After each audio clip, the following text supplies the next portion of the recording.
زنجیروں میں تو جکڑا ہوا ہے، اور اس کی تباہی کہاں سے شروع ہوگی اور وہ تباہی کیا ہوگی یہ بھی اللہ کے نبی نے حدیث میں بتا دیا۔ اللہ کے رسول صلی اللہ علیہ وسلم نے فرمایا کہ عائشہ رضی اللہ تعالیٰ عنہا ایک وقت جب اللہ کے نبی صلی اللہ علیہ وسلم گھر میں آئے تو رو رہی تھی۔ آپ صلی اللہ علیہ وسلم نے پوچھا عائشہ رضی اللہ عنہ کس لیے رو رہی ہو؟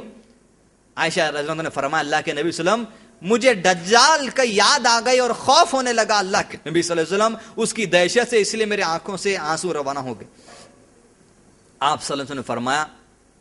دیکھو اگر دجال میرے زمانے میں ظاہر ہو گیا، میرے زمانے میں اگر وہ نکل آیا، اللہ نے اس کو ظاہر کر دیا، تو میں تم سب کی طرف سے دجال کے لیے کافی ہوں، میں اس کا سامنا کر لوں گا۔ لیکن یاد رکھو، لیکن یاد رکھنا یاد رکھنا یاد رکھنا اگر دجال میرے بعد ظاہر ہوگا، اب رسول اللہ صلی اللہ علیہ وسلم کے بعد ہی دجال ظاہر ہونے والا ہے، اگر دجال میرے بعد ظاہر ہوگا دنیا کے سامنے، لوگوں یاد رکھنا تمہارا رب اللہ کانا نہیں ہے، ایک آنکھ والا نہیں ہے، دجال ایک آنکھ والا ہے، اس کی ایک آنکھ بند ہے، یعنی ایک آنکھ کانی ہے اور ایک آنکھ ہی اس کی کھلی ہے۔ لوگوں یاد رکھنا دجال جب ظاہر ہوگا زمین پر، وہ کہیں تمہیں دھوکہ دینے نہ پائے، وہ کہیں تمہیں فریب نہ دینے پائے۔ اس سے بعد یہ ظاہر ہو گئی کہ جب دجال زمین پر ظاہر ہوگا وہ خدائی کا دعویٰ کرے گا، خدا ہونے کا دعویٰ کرے گا، لوگوں کو بے حیائی کی طرف بلائے گا، لوگوں کو خسارے کی طرف بلائے گا، لوگوں کو نقصان کی طرف بلائے گا، لوگوں کو اسلام سے ہٹ کر کسی اور راستے کی طرف بلائے گا۔ لوگوں یاد رکھو وہ اپنے آپ کو خدا ہونے کا دعویٰ کرے گا، لیکن تم یاد رکھنا تمہارا جو رب ہے، تمہارا جو اللہ ہے، وہ رب کانا نہیں ہے، وہ تو آنکھوں والا جیسا بھی ہے وہ اللہ ہی بہتر جانتا ہے، لیکن دجال ایک آنکھ والا ہے، اس کی ایک آنکھ کانی ہے۔ اور اللہ کے نبی صلی اللہ علیہ وسلم احادیث میں فرما دیا کہ جب تم دجال کا زمانہ پاؤ اور اگر دجال سے تمہارا آمنا سامنا ہو تو حدیث میں بات نصیحت کر دی گئی کہ تم دجال سے گریز کرو، اس کے سامنے جانے سے، اس سے جو ہے سو بات چیت کرنے سے گریز کرو، اس لیے کہ وہ تم سے ایسی باتیں کرے گا گویا تم سمجھو کہ وہ تو پکا مومن ہے، لیکن وہ تم کو جہنم کی آگ کی طرف لے کر جائے گا، وہ تم کو جہنم کے عذاب کی طرف لے کر جائے گا، وہ تم کو کسی اور راستے کی طرف لے کر جائے گا۔ دجال ایک انسان جو یہودی گھرانے میں پیدا ہوا، مدینے میں ظاہر ہونے والا ہے، جزیرت العرب کے کسی نامعلوم آئلینڈ میں اس وقت زنجیروں میں جکڑا ہوا ہے، اور اس کی مدت 1 سال 2 مہینے 1 ہفتہ ہے۔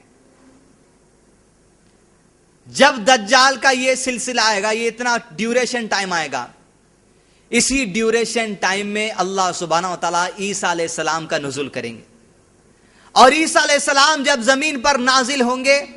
آسمان سے نازل ہوں گے، تو عیسیٰ علیہ السلام مسلمانوں کے ساتھ مل کر دجال اور دجال کی فوج سے جہاد کریں گے، اور دجال کو عیسیٰ علیہ السلام خود اپنے نیزے سے قتل کریں گے، اور اللہ سبحانہ و تعالیٰ اس جہاد میں مسلمانوں کو فتح نصیب کرے گا، اور وہ آخری جہاد ہوگا۔ اس جہاد کے بعد مسلمانوں کے لیے کوئی دوسرا جہاد نہیں آئے گا، اور اس جہاد میں جتنے مسلمان شامل ہوں گے ان تمام کے لیے اللہ کے نبی صلی اللہ علیہ وسلم نے خوشخبری سنا دی کہ جو دجال کے ساتھ جو جہاد کریں گے عیسیٰ علیہ السلام کے ساتھ مل کر، ایسوں کے لیے جنت کی خوشخبری ہے، اور وہ لوگوں کے لیے بھی جو ہندوستان میں جو سو وقت پڑے گا جب کریں گے۔ احادیث آ گئی، دجال کو عیسیٰ علیہ السلام اپنے نیزے سے قتل کریں گے، دجال ختم ہو گیا، فتنہ مٹ گیا۔ دجال پیدا ہوا، دجال قتل ہو گیا، اور جس مقام پہ عیسیٰ علیہ السلام دجال کو ختم کریں گے اس جگہ کا نام ہے، اس مقام کا نام ہوگا لد۔ لد اس جگہ کا مقام ہوگا۔ دجال پیدا ہوا، فتنہ برپا ہوا، دجال مر گیا۔ ہمارا عنوان ہے زمین پر سب سے بڑا فتنہ دجال۔ پیدا ہوا سو بھی بتا دیے، فتنہ ہو رہا سو بھی بتا دیے، ہوئیں گا سو بتا دیے، ہوا تو نہیں، فتنہ ہونے والا ہے سو بھی بتا دیے، دجال مر جائیں گا، قتل کر دیا جائے گا اسلام کے ذریعے، وہ بھی بتا دیے۔ گویا ٹاپک ختم، گویا ٹاپک ختم، تو لوگ گھر کو چلے جانا، لیکن آپ بیٹھے ہوئے میں آپ کو اور بٹھا کے رکھوں گا، اس لیے کہ اب آپ کو کچھ کڑوی حقیقتیں آپ کے ساتھ یہاں سے لے کر جانی ہے۔ دجال پیدا ہوا، دنیا میں سب سے بڑا فتنہ ہے، 1 سال 2 مہینے 1 ہفتہ ہونے جو سو اس کا تہلکہ مچائیں گا، اس کے بعد عیسیٰ علیہ السلام میں خطر رہیں گا، دجال مر گیا، فتنہ ختم، خلاص۔ کب اٹھنے والا ہے وہ اللہ بہتر جانتا ہے، کبھی بھی آ سکتا ہے۔ لیکن آپ کو عنوان ہونے کے بعد بھی رکانے کا مقصد یہ ہے کہ کچھ کڑوی سچائیاں آج ہم آپ کی ہتھیلی میں رکھنا چاہتے ہیں۔ دجال،